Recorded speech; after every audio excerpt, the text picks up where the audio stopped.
Welcome back to our channel Pooja foods. ఈరోజు మనం వీడియోలో మ్యాంగో పప్పు చారు ఎలా చేయాలో చూద్దామండి.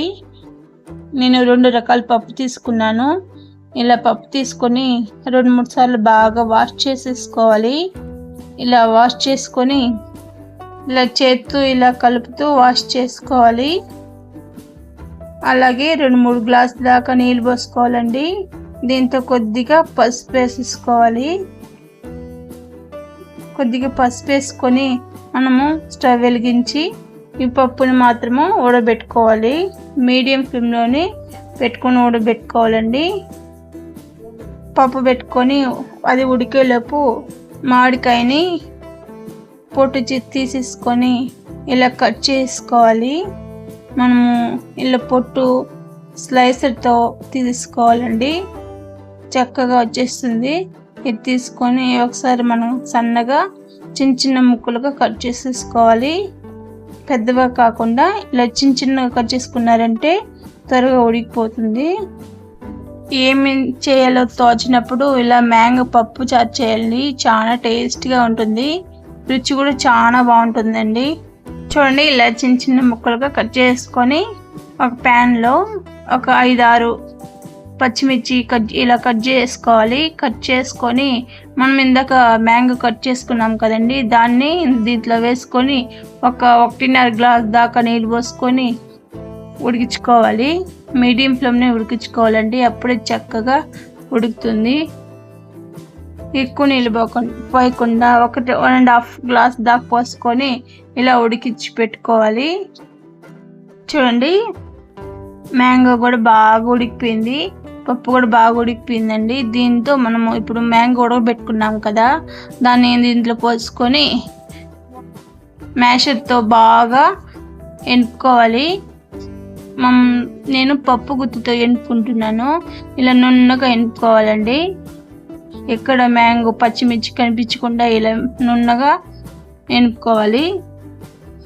దాంతో ఉన్న కొద్దిగా నీళ్ళు పోసుకోవాలి. మ్యాష్ చేయడం కన్నా పప్పు గుత్తితో ఎనుపుకున్నారంటే టేస్ట్ బాగుంటుంది. మనము పోపు వేసుకుందాము. కొద్దిగా ఆయిల్ వేసేసుకోవాలి. ఒక ప్యాన్లో ఆయిల్ ఒక 4 టేబుల్ స్పూన్ దాకా వేసేసుకున్నాను. ఎండుమిర్చి ఒక 2 ఇలా తుంచి వేసేసుకోవాలి. ఇలా తుంచి వేసుకున్న తర్వాత ఈ మిరపకాయలు కొద్దిగా నల్లగా కావాలి, అప్పుడే టేస్ట్ బాగుంటుంది. దీంతో ఆవాలు, జీలకర్ర, పచ్చిశనగపప్పు అంతా వేసుకొని ఆవాలు చిటపట అయ్యేదాకా మనము ఫ్రై చేసుకోవాలి. మీడియం ఫ్లేమ్లోని మనము ఇలా చక్కగా ఫ్రై చేసుకోవాలండి. కొద్దిగా వెల్లుల్లి ఇలా పొట్టు తీసి వేసేసుకోవాలి. అలాగే కరివేపాకు కూడా వేసేసుకోవాలి. మంచి ఫ్లేవర్ ఉంటుంది కరివేపాకు. ఇలా కరివేపాకు వేసుకున్నాక బాగా ఫ్రై చేసుకోవాలండి. అలాగే కొద్దిగా ఇంగు వేసేసుకోవాలి. ఇంగు టేస్ట్ బాగుంటుంది మామిడికాయ పప్పుకి. కొద్దిగా వేసేసుకొని స్టవ్ ఆఫ్ చేసుకోవడమే అండి. ఆల్రెడీ పప్పులో పసుపు వేసుకున్నాం కాబట్టి కొద్దిగా స్టవ్ ఆఫ్ చేశాక కారం పౌడర్ 1 స్పూన్ దాకా వేసుకొని ఇలా కలిపేసుకోవాలి.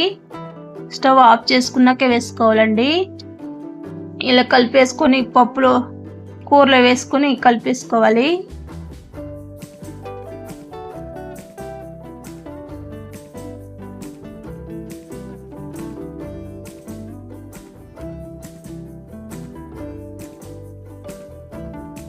నేను వేసే చిల్లీ పౌడర్ కారం అంతా కరెక్ట్గా ఉంటుందండి. కొంచెం కలర్ తక్కువగా ఉంటుంది. కొద్దిగా ఉప్పు వేసుకొని ఒకసారి ఇలా బాగా కలిపేసుకోవాలి. ఇలా కలిపేసుకొని మ్యాంగో పప్పు చారు అయితే రెడీ అయిపోయిందండి. కొద్దిగా నెయ్యి వేసుకొని అన్నంలోకి ఇస్తే మీరు కూడా ఒకసారి ట్రై చేయండి. లైక్ చేయండి, షేర్ చేయండి, మన ఛానల్ని సబ్స్క్రైబ్ చేసుకోండి.